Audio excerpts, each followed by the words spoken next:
এভাবে কিছুদিন মোটামুটি চলে যায়। সে টেক্সটাইলে জব করতো, নারায়ণগঞ্জ, মেবি জায়গাটার নাম চাষারা ছিল। তার ফোনে ফোন আসতো, আবার বাহিরে গিয়েও কথা বলতো। আমি খেয়াল করতাম না, সবকিছুই ঠিকঠাক ছিল। প্রায় 13 থেকে 15 দিন পরে একদিন হঠাৎ করে সে বাসায় ফেরে না। ফোন দিচ্ছি, তার ফোনটা সুইচ অফ বলছে। দুশ্চিন্তায় আমার খারাপ অবস্থা। মেয়েকে নিয়ে কিভাবে একা বাসায় থাকবো, খুবই ভয় পাচ্ছিলাম। অচেনা জায়গা, অচেনা মানুষ, সেও বা কোথায় গেল। আমি আবার বিড়াল দেখলে ভীষণ ভয় পাই, তাই লাইটটা জ্বালিয়ে মেয়েকে নিয়ে বসে আছি। বুঝতেই পেরেছি আজ রাতে আর আমাদের ঘুম হবে না। রাত 12টার দিকে হঠাৎ ফোন দিয়ে সে বলতেছে, আমি অফিসে আছি, কাল বাসায় যাব, অফিসের অনেক কাজ আছে, তুমি বাবুকে নিয়ে ঘুমিয়ে যাও। আমি আর কি করব, আমিও তার কথা বিশ্বাস করলাম, অপেক্ষায় রইলাম। পরের দিন করে করে 3 দিন কেটে যায়, তার কোনো খবর নেই। 3 দিনের দিন তার মতলব আমি বুঝতে পেরেছি, সে হয়তো আমাকে আবারও একা করে চলে গেছে। ফোন তার টোটালি অফ, যোগাযোগ বন্ধ। 4 দিনের দিন সে অনেক বাজার, প্রয়োজনীয় অনেক কিছু নিয়ে বাসায় ফেরে। আমাকে এই সেই বলে ভূগোল বোঝানোর চেষ্টা করতেছিল।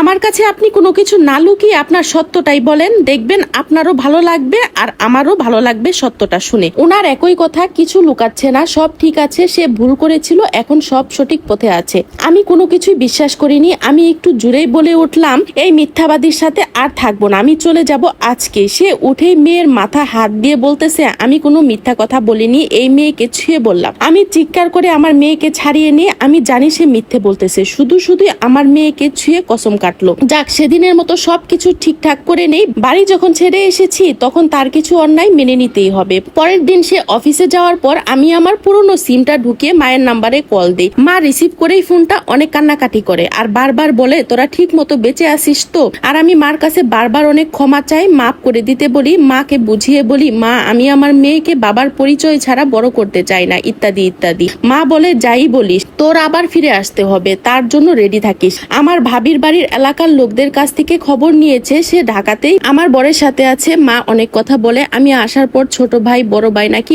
অনেক কান্না করেছে। ছোট ভাই নাকি ঘরে আসে না, সারাদিন বাহিরে বাহিরে কাটায়। মেয়েকে আর আমাকে খুব মিস করে। তারপর থেকে মাকে প্রায় কল দিতাম। একদিন শুক্রবার বিকেলের টাইমে আমি মেয়েকে খাওয়াচ্ছি আর উনি শুয়ে আছে। হঠাৎ ফোনে অনেকবার ফোন আসে, উনি ফোন অফ করে দেয়। তার কিছুক্ষণ পরেই তিনি হাজির, মানে আমার শ্রদ্ধেয় ভাবি। দরজা খুলে তাকে দেখে তো আমার হাত পা কাঁপাকাঁপি শুরু করছে। বর উঠেই বলে, তুই কেন এখানে এসেছিস? তারপর তো সেও শুরু করছে যাত্রাপালা। দুজন দুজনের মা বাবাকে তুলে গালাগালি করছে। আমি তো তাদের কাহিনী দেখেই ভয় পাই। বাসা বাড়িতে মান সম্মানের ভয় আর তাদের এই ব্যবহার। তারপর আমাকে বলে, তুই কেন আসছিস ঢাকায়? তুই কেন আমার স্বামীকে ছিনিয়ে নিলে? আমি তো হাসবো নাকি কাঁদবো বুঝতেই পারতেছিলাম না, কি যে বলবো তাই চিন্তা করতেছি। আমার উত্তর আমার বরই দিয়ে দিছে। সে বলে, তুই কে সাথীকে এমন প্রশ্ন করার? তুই আমার সংসার ভেঙেছিলি, এখন তাই তোকে আমি রাস্তায় ফেলে দিলাম। ভাবি আরো বলে, সেদিন আসার সময় বলে আসলি যে বৃহস্পতিবার যাবি, কেন গেলি না? আর কেন আমার ফোনটা ধরলি না? এইসব অনেক কথা। আমি শুধু তাদের কাহিনী দেখেই যাচ্ছি। পরে বললাম, তোরা বের হবি নাকি আমি পুলিশ ডাকবো? পাবলিক ডেকে তোদের দুজনকে আমি গণধুলাই খাওয়াবো।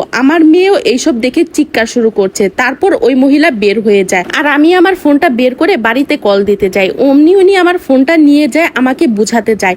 আমি সেদিন প্রথম তার মুখের উপর একটা প্লেট ছুঁড়ে মারি। তার নাকের উপর দিয়ে রক্ত পড়ছিল, আমি না দেখার বান করে থাকি। মেয়ে খুব কান্না করছে, তাই মেয়েকেই সামলাই। সে তখন আমাকে বলে, যা করেছি যা হয়েছে, তুমি একটু আমাকে সাহায্য করো। আমি সব কিছু থেকে বেরিয়ে আসতে চাই, আর লুকোচুরি ভালো লাগে না আমার। আমি তোমাদের নিয়ে সুন্দরভাবে বেঁচে থাকতে চাই। এটা বলে আমার পা জড়িয়ে ধরে। আমি ধাক্কা মেরে ফেলে দেই। যতবার ফেলে দেই সে ততবারই আমাকে জড়িয়ে ধরে। যেহেতু আশেপাশে সবাই সবকিছু শুনে গেছে, তাই আমি খুবই সেন্টিমেন্টাল হয়ে গেছি। এবার কিছুতেই আর কোনো কিছু মেনে নেব না। রাত হয়ে যায়, তাই চিন্তা করেছি সকালে অফিসে গেলেই মেয়েকে নিয়ে চলে যাব। মা ভাইদের কাছে ক্ষমা চেয়ে নিব তাদের কাছে করা অন্যায়ের জন্য। রাত 2টার দিকে সে উঠে মেয়েকে জড়িয়ে ধরে প্রচুর কান্না শুরু করে। বারবার একটু সুযোগ চায়। আমাকে জড়িয়ে ধরে পাগলের মতো হাউমাউ করে কান্না করে। কিভাবে যেন মনটা আবারও নরম হয়ে গেল। সিদ্ধান্ত পাল্টাবো নাকি কি করব বুঝতে পারছি না। সকালে উঠে দেখি আমার স্বামী শুয়ে আছে, অফিসে যায় না। বলে অফিসে সে নাকি আজকে যাবে না, আজ নাকি আমাদের নিয়ে বাহিরে ঘুরতে যাবে।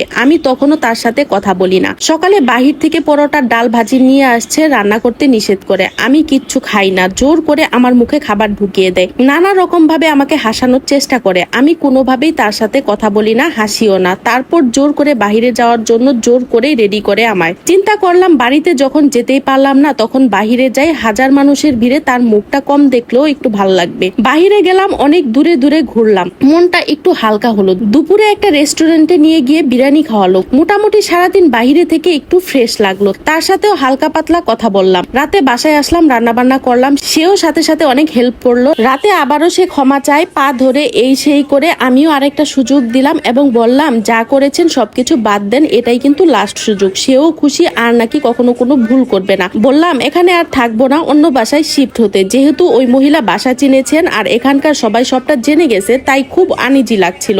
ডিসেম্বরের 31 তারিখে অন্য বাসায় শিফট হই। রাত 12টার পরে 100টা লাল গোলাপ দিয়ে নিউ ইয়ারের শুভেচ্ছা জানায় আমাকে। নতুন বছর নতুন করে শুরু করতে চায়, তখনই খুব ভালো একটা রিলেশন তৈরি হয়। ভালোই কাটছে প্রতিদিন। মেয়ে কি খুবই কেয়ার করতো, রাতে বারবার উঠে মেয়ের মুখ দেখতো, অফিসে থাকতেও বারবার কল দিত, খেয়েছি কিনা, মেয়ে কি করে সব খবরাখবর নিত। এইভাবে ধীরে ধীরে হাজারবার আবারও তার প্রেমে পড়ি।